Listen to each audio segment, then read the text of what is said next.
खबर गांधीनगर से, अमित शाह जीत गए हैं। इस वक्त की बड़ी खबर गांधीनगर गुजरात लोकसभा सीट से, गुजरात के गांधीनगर लोकसभा सीट से अमित शाह चुनाव जीत गए हैं। और ये अभी अभी मिल रही ताजा जानकारी के अनुसार भारतीय जनता पार्टी के कद्दावर नेता रणनीतिकार अमित शाह ने जीत दर्ज कर ली है और एनडीए के एक बड़े नेता की अब जीत हो चुकी है। गांधीनगर लोकसभा सीट जो भारतीय जनता पार्टी की सेफ सीट मानी जाती है, सेफेस्ट सीट मानी जाती है, और अमित शाह की जीत से यहां पर ईवीएम से चुनाव जीतने के सिलसिले में जीत का खाता खुल गया भारतीय जनता पार्टी और एनडीए के लिए।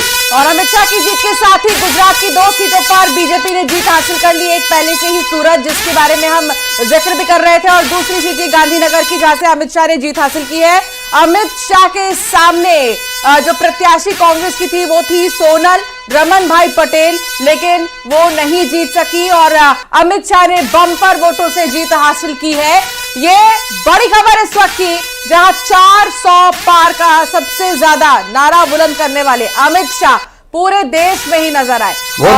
घोरमोड़े साहब एक रिएक्शन लेना चाहेंगे। अमित शाह चुनाव जीत गए हैं, एक बार फिर से बड़ी भूमिका में नजर आएंगे केंद्र सरकार में। देखिए, निश्चित तौर पे, और केवल यही चुनाव नहीं, इसके पहले भी उनका जो ट्रैक रिकॉर्ड रहा है पूरे गुजरात के अंदर में, हम 26 की 26 सीटें जीतते रहे हैं और उसमें विशेष रूप से भूमिका माननीय अमित शाह जी की और माननीय नरेंद्र मोदी जी की रहती रही है।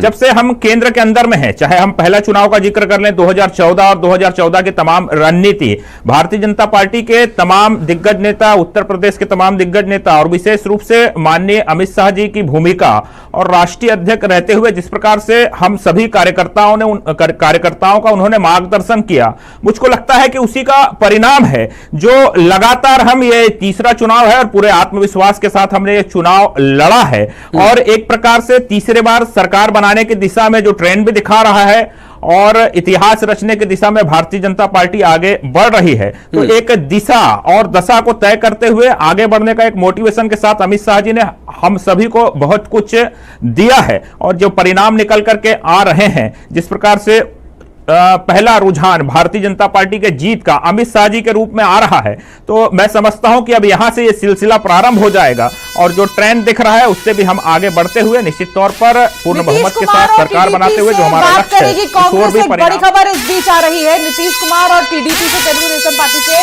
कांग्रेस बात करेगी। इस बीच बिहार से लेकर साउथ की अगर बात करें आंध्रा तक, तो खलबली मच गई है और अब कांग्रेस जो है वो नीतीश कुमार और टीडीपी से बात, बिल्कुल नीतीश, सूत्रों के हवाले से जानकारी है अंशिका अभी ये, और कोई स्पष्ट नहीं है, लेकिन सूत्रों के हवाले से मिल रही जानकारी के बारे में भी अगर बात करें, नीतीश कुमार जो अभी ठीक चुनाव से पहले ये प्रणेता है INDIA के, और ये उसके बाद अब जिस तरह की चर्चा चल रही है, वीरेंद्र जी, मुझे लगता है कि इस बारे में भी बात करना लाजिमी हो जाता है। नीतीश कुमार जिन्हें कई तरह की संज्ञा दी जा रही, मैं भी वो यहां पर देने की बिल्कुल भी मैं नहीं कोशिश करूंगा, लेकिन टीडीपी जो साउथ में लीड कर रही है और नीतीश कुमार जो अभी इस वक्त बिहार में अच्छी मजबूत स्थिति में दिखाई दे रहे हैं और बीजेपी के साथ वो चले गए, INDIA के प्रणेता वो रहे और एन मौके पर उन्होंने फिर उसका साथ छोड़ दिया। और अब बात करेंगी कांग्रेस के बड़े नेता, सूत्रों से मिल रही है जानकारी, कुछ बड़ा बदलाव देख सकते हैं क्या चौधरी साहब?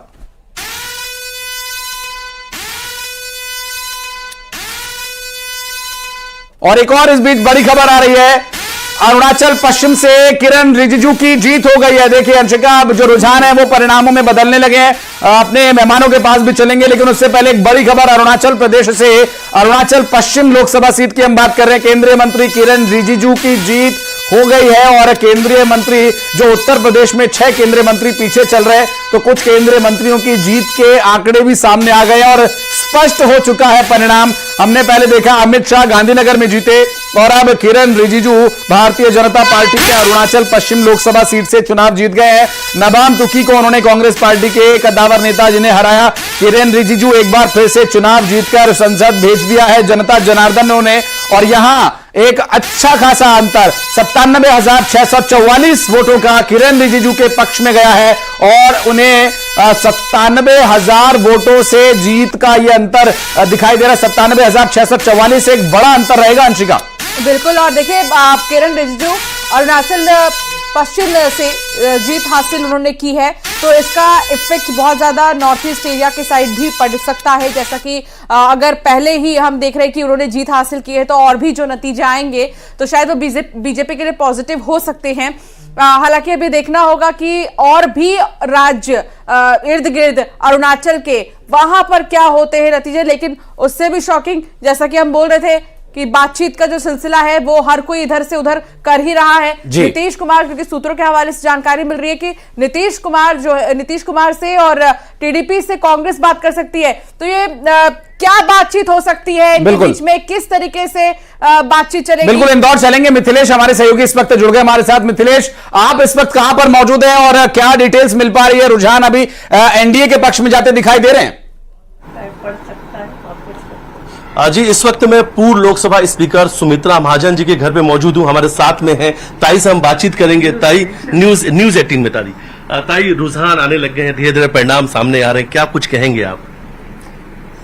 मैं इतना ही कहूंगी कि हिंदुस्तान का वोटर समझदार हो गया है और हिंदुस्तान में प्रजातंत्र जो चलता है और जो इलेक्शन की पद्धति है, कहीं ना कहीं ऐसा है कि प्रजातंत्र को कोई कुछ नहीं इधर उधर कर सकता है। लोग अपने तय सोचते भी हैं और अलग अलग जगह पे अलग अलग वोटिंग ये दिख रहा है हमें। तो एक बात तो है कि मुद्दे भी कभी कभी अलग चलते हैं, कई प्रदेशों में कुछ मुद्दे अलग चलते, ऐसा थोड़ा बहुत हो रहा है। मगर इन जनरल जो सिस्टम चल रही है वो ये दिखती है कि लोग अच्छा काम चाहते हैं, लोग प्रामाणिकता से काम करते हैं। 83,000 वोट नोटा को मिले हैं और प्रजातंत्र के लिए भारत अब धीरे धीरे तैयार हो गया। ताई, अगर इंदौर की बात करें तो इंदौर में जहां एक तरफ बीजेपी बड़ी जीत की ओर है, लेकिन नोटा भी 1 लाख पार हो गया। ताई, आप एक बात समझ लो, ये नोटा तो एक सूझ आ गई उनको। कांग्रेसियों ने सोचा अब करे तो क्या करे, लेकिन कांग्रेसी वोट इंदौर में 2 लाख 3 लाख तो है ही। जैसे हमने इतने चुनाव हो गए, हमने देखा कि भाजपा के वोट बढ़ रहे हैं, लेकिन कांग्रेस का कुछ फिक्स वोटर ये हर जगह रहता है, पीढ़ी दर पीढ़ी कई बार रहता है या वैसे भी रहता है कुछ अलग अलग कारणों से। तो ऐसा तो नहीं हो सकता कि कांग्रेस का कोई वोटर ही नहीं बचेगा, ऐसा नहीं हो सकता। और जब ये स्थिति आ गई ऐसे समय पे आपने कांग्रेस के व्यक्ति ने विड्रॉ कर दिया, जो भी कुछ नाटक इंदौर में हुआ, मैंने इसलिए पहले कहा प्रजातंत्र में वोटर भी समझदार हो गया कि ठीक हो रहा है कि नहीं हो रहा है कुछ बातें। और कांग्रेस का वोटर अब जाएगा तो कहाँ जाएगा? जी, वोट तो करने जाना है, हर एक को लगता है मैं वोट तो करने जाऊं मगर मेरा उम्मीदवार ही नहीं है, तो क्या करूं? तो कुछ जो लोग समझे कि मैं नोटा कर सकता हूं, मुझे किसी को नहीं देना, क्योंकि मुझे देना है तो कांग्रेस को देना। हो सकता है इससे इतना ही होगा कि अगर 1 लाख 2 लाख तक भी नोटा पहुंचता है तो उतने तो कांग्रेस के फिक्स वोट है, उसके आगे फिर इधर उधर के एमपी में क्लीन स्वीप, उत्तर प्रदेश में थोड़ा नुकसान दिखाई दे रहा है। मिथिलेश पूछिएगा। कहीं ना कहीं कर गया कि लोग समझते कि जो ऐसा नहीं होना चाहिए, प्रजातंत्र में ये उचित है कि नहीं। इसलिए मैंने शुरू में कहा कि प्रजातंत्र हिंदुस्तान में मजबूत हो गया। ताई, मध्य प्रदेश में तो क्लीन स्वीप नजर आ रहा है, 29-29 सीट, लेकिन थोड़ा सा उत्तर प्रदेश में नुकसान भी नजर आ रहा है। मुझे बाकी की बात नहीं मालूम, मगर मैं हमेशा बोलती हूँ मुझे हमारे मध्य प्रदेश पे गर्व इसलिए होता है कि मध्य प्रदेश का संगठन मजबूत है। मैं बार बार एक ही बात करती हूँ, संगठन को मजबूत करो, आपको कोई नहीं हरा सकता है। संगठन को मजबूत करो। कौन सा फैक्टर लगता है कि जो क्लीन स्वीप की ओर इशारा कर रहा है? ताई, एक अंतिम सवाल, आपको क्या लगता है कौन सा फैक्टर इस चुनाव में चला है, कौन सा बड़ा फैक्टर रहा इस बार चुनाव में आपकी पार्टी के लिए? नहीं, इस चुनाव में फैक्टर तो नरेंद्र मोदी, उनका काम, मीन्स नरेंद्र मोदी और उनके मंत्रिमंडल का काम।